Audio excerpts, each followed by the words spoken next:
Higitan po natin ang ating pag-awit sa ingay ng generator. Mas laksan natin. Okay po. Awit po tayong lahat ha. With clap po yun.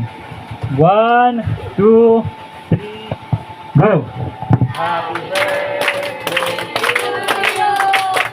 Happy birthday to you. Happy birthday. Happy birthday, happy birthday to you. May the Lord God bless you. Lord God bless you. May the Lord God bless you. May the Lord God, may the Lord God Bless you. Happy birthday. Yay!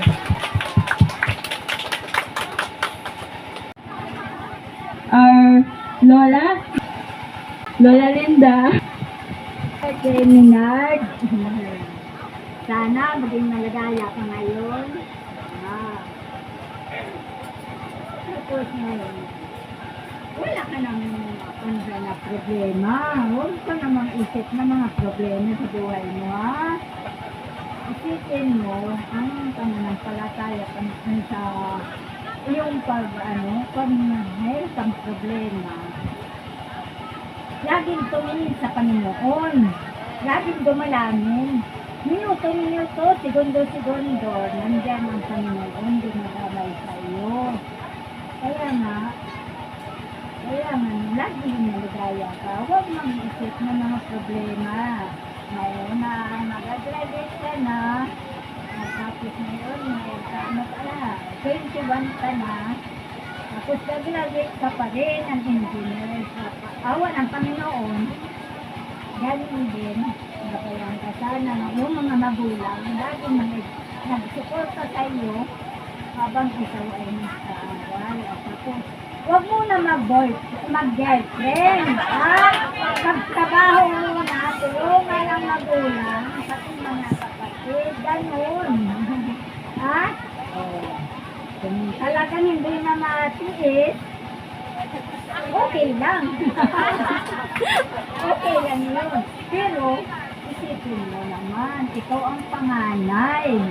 Tapos yan, isipin mo, tulungan naman ang mga sumunod sa'yo. Pagkatapos nakadrag naman yung sumunod, yun naman ang tutulong naman. Okay na mag-asawa, di ba? Okay na. Yeah, tapos na, yung ang pananampalataya talaga. Huwag mong isipin kung ano.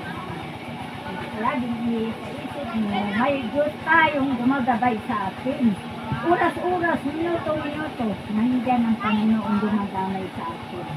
At ang pananampalataya natin, huwag natin kalimutan. Huwag natin kalimutan na tayo ay mananampalataya sa Panginoon. Kasi nandiyan ang Panginoon. May pangako sa atin ang ating Panginoon na tayo ay maging sunurin sa Kanya. Magkakamot tayo ng buhay na walang hanggan. Sa oras ng pagdating ng Lord. Yan ang nasasabi ko tayo. Sana tulungan ka sa mga habaan pa ng habaan ang buhay. Salamat. Let's give Lola a round of applause po. Jocelyn Lanat, who will also give her birthday wishes and birthday wish and message to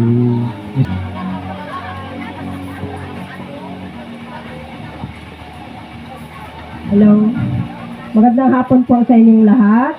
Pasensya na, medyo kaiba ang pagsasalita ko ngayon. Minard, happy birthday. Sana ayoko sanang pero pinapanalangin namin sa Panginoon na patuloy kang magpakalakas, Minard, at sana makasama ka namin lalo na, Minard, sa pagsisimba, sa pagpuri sa Panginoon. At isa pa, pinapanalangin din namin na nawa meron kaming engineer sa ating pamilya. Okay. Maraming salamat at enjoy mo ang araw mo ngayon. Happy birthday.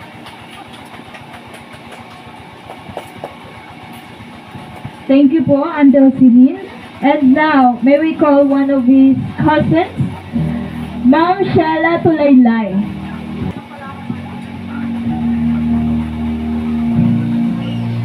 Okay. Good afternoon, everyone. To my cousin Menard, happy birthday. And I wish all the best for you. I hope your future endeavor. Alam mo naman, may pinagdadaanan ka, but I know you can cope up and kaya mo yan. Laban lang. Always pray to God. He will always be here for you kahit na anong mangyari. And enjoy the rest of the day. Cheers.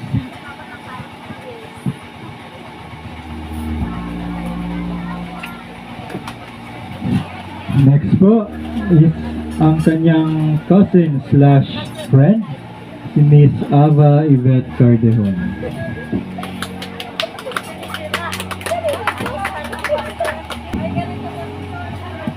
Hello po. Ayun, so ako po ang kanya pinakamagandang friend. Oh, charot lang. Ako po ang kanya pinaka-jolly na cousin. So yun, happy 21st birthday, Nard. Alam mo naman, kung may problema ka, dito lang ako. Kahit malayo ako, pupuntahan kita. Ay, so ganun nga, alam mo naman na marami tayong pinagsamahan dito at hindi lang nagbabago doon. Kung may problema ka o may kailangan ka sa akin, dito lang ako lagi. At saka kung may jowa ka na, okay, pahuli-huli pa ako lang, ha? Unahin mo rin po, kaya malayo man ako, pero gusto ko updated ako sa chismis. Yun lang, huwag ka rin magbago. Sana mas maging confident ka na ulit sa ngayon. Unlike dati, mas natutuwa ako ngayon kasi medyo ka na. Ay. And thank you po, Ate Ava. And now, of course, one of the MCs this afternoon, one of his classmates, Sir Future Engineer, Vladimir Tembreza. Okay po, muli po magandang hapon po sa inyong lahat. Okay po, magpapakilala po ako ulit. Ako po si Vladimir Tembreza. I am a college classmate and friend ng ating debutant. So, kung nakikita niyo po yung nagbabahay-bahay dyan na nakakulay orange na damit or naka-uniform, kami po yung dalawa. Kung nag-wonder man kayo o kung napapatanong kayo, sino ang kasama lagi ni Menard na nakasalamin? So ako po yun. Ako yung kasama niya na nagkakandak ng thesis dito sa Barangay Karuray. Alam niyo naman po na ang kinuha ni Mr. Menard is Bachelor of Science in Electrical Engineering.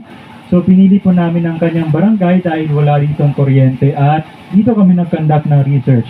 At dahil December 31 ang birthday niya, minabuti ko nang hindi na rin po umuwi. Dito na lang, magbagong taon sa kanila kasi minsan lang to. Kaya dito na lang ako. Okay, magkwento po muna ako ng unti para makilala niyo naman si Menard. On my perspective. So, dahil nga po college siya, nagkakilala kami sa college. I'm from Bataraza, he's from San Vicente. Una ko narinig ang pangalang Menard noong second year po kami. Bali, dalawang section ang electrical engineering sa WPU. Una ko narinig ang pangalan ng Menard nung nagkaroon kami ng short quiz sa circuit. Uy, Vlad, kilala mo ba tong naka 5/5 daw sa quiz? Uy, matalino siguro to. Sino kaya yun? Yung maputi raw na medyo malaki yung mata na gwapo, pero mas gwapo ka pa rin, Vlad. At tahimik at naka-face mask lagi at laging parang anime character kung maggalaw, may bangs, hindi nagpapagupit, ganun. Si Menard daw. Ay. So the first impression was matalino. Iba-iba ang tabas nito. Yun. Pero hindi pa kami magkaklase yun. Nag-meet lang o nag-merge ang aming section tuwing physical education, PE. Nag-merge ang section 1 at section 2. Ako ay Section A, ang aking mga kaklase ay active, very sporty. Nagbavolleyball, nagbabasketball, nagtatawanan, may ingay. Ang Section B, magbavolleyball, nagtatawanan, may ingay. Ako itong sa Section A, nakaupo sa isang tabi. Tahimik, wala lang, nagtitingin, nag-observe.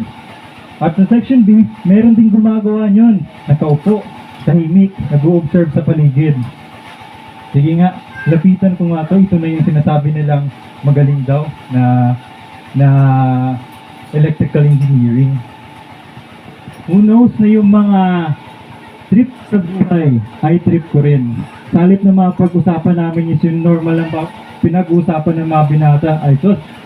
Kinentuhan na ako about universe, solar system, atoms, molecules, all the philosophies, stoicism, nihilism, all of the philosophy you can think of. Magaling talaga. Pero may isa pa akong na-realize. The second impression was, bukod sa matalino, he's just one of us. Simple lang rin naman siya. Overestimated lang ng mga tao.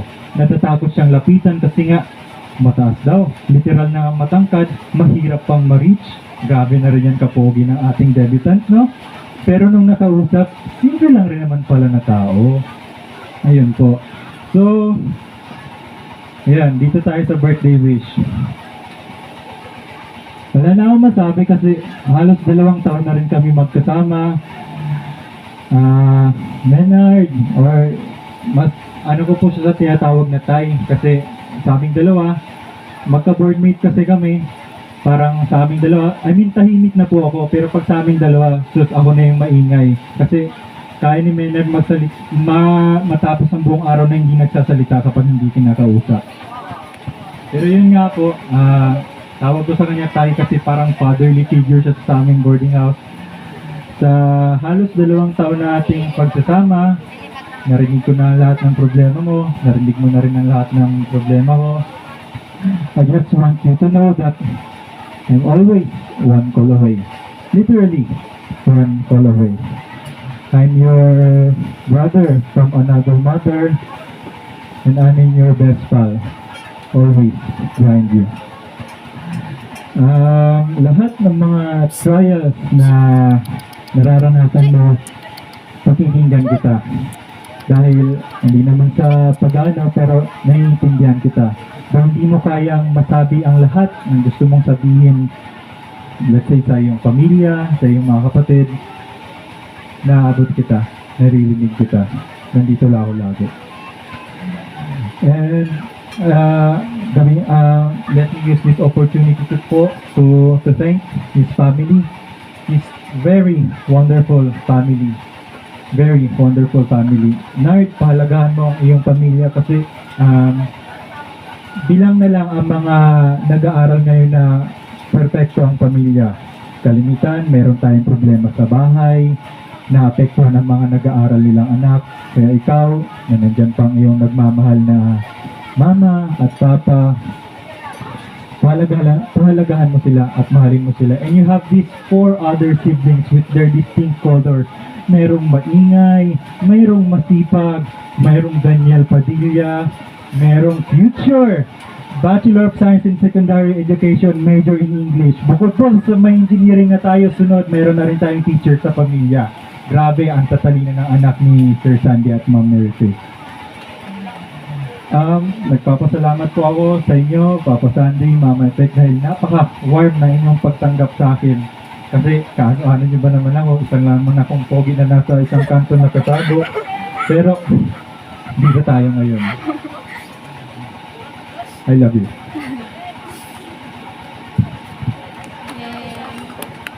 Okay. Nadala na masyado. Our next speaker is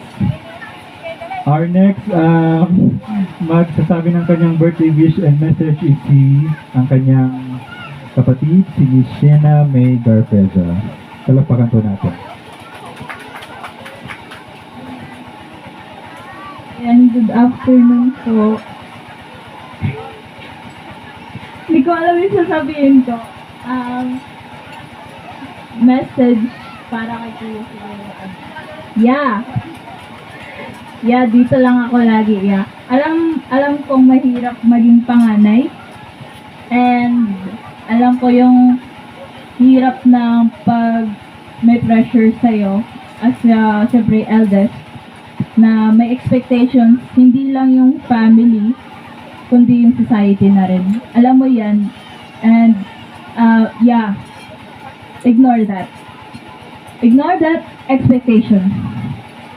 Yeah, I want you to keep on living your life to the fullest, and don't regret those things na kala mo mawasak na yung mundo, kala mo wala ng pag-asa, kala mo wala ng worth yung life, but there is always worth living for, as your family is always there.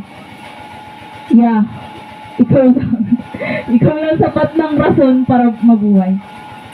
Yeah, keep on living and don't ever give up, and don't even think of pag may mga pagsubok, magkaroon agad ng down, agad, alam mo na yun. Yeah, yeah, from my heart to your heart, I love you as a sister, as a friend, kung tuturing mo muna akong friend, as a mother, kung wala si mama. Ayan, sorry kung may mga kakulangan din ako as kapatid, alam mo yun, kahit na pangalawa ako, ayun, pag wala ka, ako yung panganay, and yeah,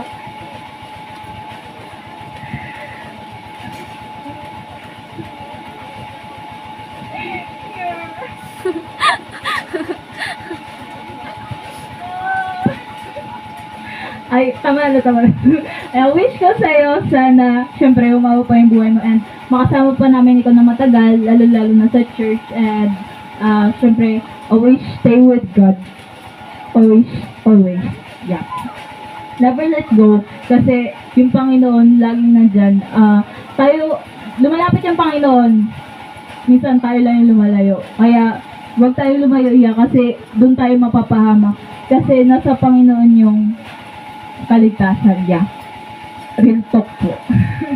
Yeah. Alam mo na yan, wala makikita yun lang po. Maraming salamat.